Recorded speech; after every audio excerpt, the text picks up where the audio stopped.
نحمدہ و نصلی علی رسولہ الکریم اما بعد فاعوذ باللہ من الشیطان الرجیم بسم اللہ الرحمن الرحیم۔ برادران اسلام، آج کی مجلس میں قربانی کے متعلق ایک سوال کا جواب دیا جائے گا۔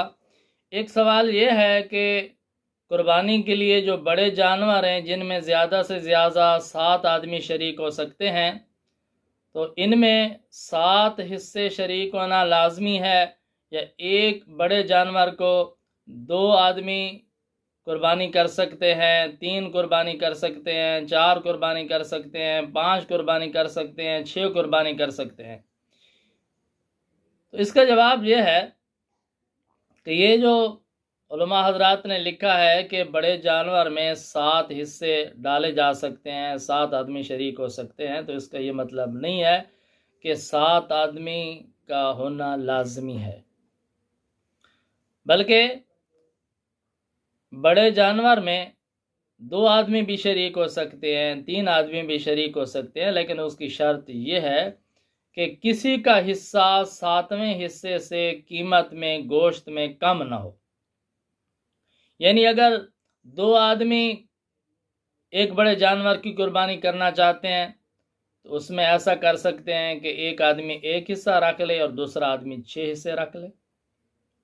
ایسا نہیں ہو سکتا کہ ایک آدمی کا حصہ 7ویں حصے سے بھی کم ہو، یعنی وہ آدھا حصہ رکھ لے اور دوسرا آدمی 6.5 حصے رکھ لے اور اس کی قیمت ادا کرے، ایسا نہیں ہو سکتا۔ کسی حصے دار کا حصہ 7ویں حصے سے کم نہیں ہونا چاہیے۔ اس طرح میں کر سکتے ہیں کہ ایک آدمی 2 حصے رکھ لے اور دوسرا آدمی 5 رکھ لے، ایک آدمی 4 حصے رکھ لے، دوسرا 3 رکھ لے، اس طرح بھی شرکت کر سکتے ہیں۔ تو یہ لازمی نہیں ہے کہ 7 آدمی شریک ہوں اور 7 حصے بنائے جائیں۔ اسی طرح یہ بھی مشہور ہو گیا ہے کہ جو بڑا جانور ہے اس کو 3 حصے کیے جائیں یا 5 حصے کیے جائیں یا 7 حصے کیے جائیں، یعنی طاق حصے بنائے جائیں۔ جو دیکھیں، طاق حصے بنانا مستحب تو ہو سکتا ہے، لیکن اگر طاق حصے نہیں بنتے، موقع محل ایسا ہے کہ 2 آدمی برابر ہو گئے ہیں، 4 آدمی برابر ہو گئے ہیں، تو اس کا یہ مطلب نہیں ہے کہ اگر جفت حصے بنائے جائیں گے تو یہ ناجائز ہو جائے گا۔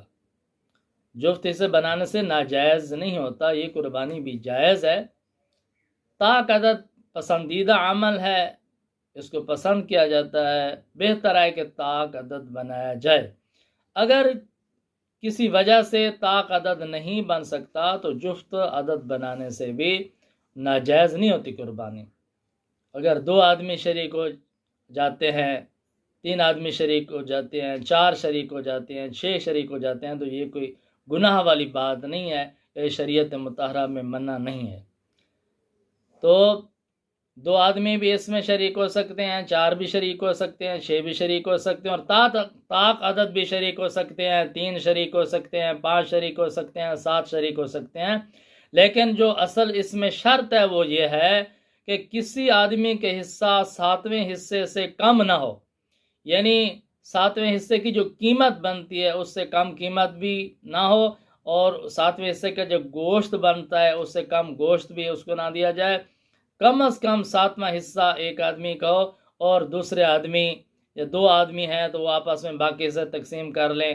ایک آدمی کا 1 حصہ ہو اور دوسرا آدمی جو ہے وہ 3 حصے لے لیتا ہے، تیسرا آدمی 3 حصے لے جاتا ہے، تو اس طرح 7 حصے برابر ہو جائیں گے، تو اس طرح قربانی کرنا جائز ہے۔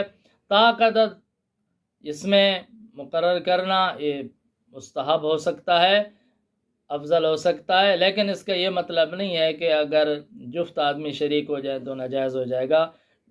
1 سے لے کر 7 عدد تک جتنے آدمی بھی شریک ہو جائے اس کی قربانی جائز ہے، اور شریعت مطہرہ میں اس کی اجازت ہے۔